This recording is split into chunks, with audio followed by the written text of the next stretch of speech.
IBM announced its latest Linux-based mainframe called the Emperor 4. And you might say, well, why talk about mainframes? Well, mainframes are more popular today than they were 10 years ago. And there are a lot of reasons for that. So I'm just kind of giving the backstory here. But LinuxONE obviously runs Linux. We're in the fourth generation of this. And it essentially uses the guts of the latest Z16, but uses a very different software ecosystem. It can run containers from Red Hat. It can run serverless applications. It can run your favorite Linux applications. It truly is incredible. And the other big change that the mainframe platform has taken is that's integrated AI on the chip, has the highest levels of security. Quite frankly, it's the only hardware platform that supports the highest level of FIPS security. But two things stood out for me, and that was, even though the company wanted to go all in on sustainability, which I do think, the boards of directors are figuring out how do we hit our goals. But what was really crazy is the consolidation story. And I looked at the data, and it looked legit to me of what you might find in a current ecosystem. But essentially, you can consolidate 55 Intel servers into one LinuxONE box, sucking 62% less energy and taking up 86% less data center floor space. That freaking blows my mind. So I think when clients are looking at, hey, do I bring in Sapphire Rapids or do I take a chance on this new LinuxONE box? And I only say take a chance as it relates to non-clients or non-customers. And I wish IBM would put a little bit more effort into going into new business as opposed to, upselling their current clients. That to me is a lot more interesting. And I don't mean that this isn't interesting, but I think that they would turn a lot more heads if they would, hire a completely new sales force to go after new logos and a big one. So I was really impressed. You can go on their website and plug in kind of what your infrastructure looks like, and it spits out a TCO calculator. It also helps you potentially go to the board or go to the executive staff if you're trying to hit your company's sustainability goals and say, hey, let's do this. And Daniel, I've really thought about this. Companies like Salesforce and, Mark Benioff are always talking about how green they want to be. They're the leaders in green, and this is what they're doing. Shouldn't companies take a chance if they're currently using x86 servers today, either on-prem or in the cloud, take a chance on this LinuxONE box that, by the way, fits in a standard rack, fits in standard power. You don't need water cooling. You can use air cooling, just like all of your x86 stuff.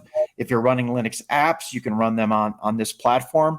Freaking consolidate 55 Intel servers. That's pretty cool. Yeah, I mean, I could think of a company that may not be a huge fan of that idea, but we do have to be somewhat, we have, as analysts, we have to set shape to the market. And in this case, there's a pretty significant argument to be made. Sustainability is at the top of every company's mind. You go to an event right now, you will not hear a keynote where a company does not lean into how they're helping Mother Earth, the carbon net zero. And the bottom line is really the bottom line. As we get into an era of measurements, we're going to have to measure what companies are doing and what companies could be doing. So, Futurum analyst Stephen Dickens drove into this one. So I kind of went through his analysis. He provided some of the feedback during the development. Pat, you really hit the sustainability thing hard. I think that's an area to lean in. I think you hit the scalability thing hard. The fact that, again, you can consolidate a lot of investment. And I like what you said about the sales side. I do think IBM has sort of been like, this is our little universe of customers, Yeah. and we're going to keep selling them the next box every time the next box comes out, and it creates the super cycle. But what if you had a bigger biz development cycle that could drive more new adoption in between? And I guess that is the question of, are new customers open to the idea of this type of technology versus what would be considered more traditional or nouveau cloud architectures? Now, IBM, in its whole strategy about building this true hybrid cloud that's a little bit more full stack, means that IBM's building LinuxONE to be compatible to not just the IBM cloud, but to other hyperscale cloud. And that company's been very actively working to build partnerships that can create a fabric that enables companies that use a Google or an Amazon or a Microsoft to be able to work strategically with their traditional mainframe hardware. The only thing I'd add, Pat, is I thought there was a pretty impressive, you kind of touched on the on-chip integrated accelerator.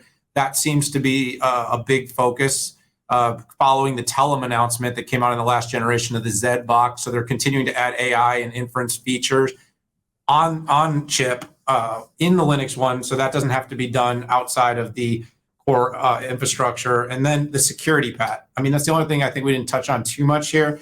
Yeah. Companies really showed some key focus on security, quantum safe capabilities, key generation encryption, key encapsulation mechanisms, hybrid key exchange schemes. And this is all the stuff Stephen pointed out, but a number of cryptographic enhancements, a lot of focus on security, which anyone that listens to this that knows about mainframes knows security has been probably the number one reason that workloads have not moved off of mainframes yet, is that they're beyond being reliable and scalable and available, they're secure. And so IBM continues to lean into that. Good on them, good on Ross and the team. Congratulations on the launch. Yeah, just to add to the security piece, like it's the only box out there that is not only quantum safe, supports confidential computing. And by the way, quantum safe, I don't use lightly, right? Not like cloudification or something like that. Essentially, what's built in is in the future, you can upgrade your security to be literally safe from quantum-based attacks. And that could be 5 years in the future. That can be 10.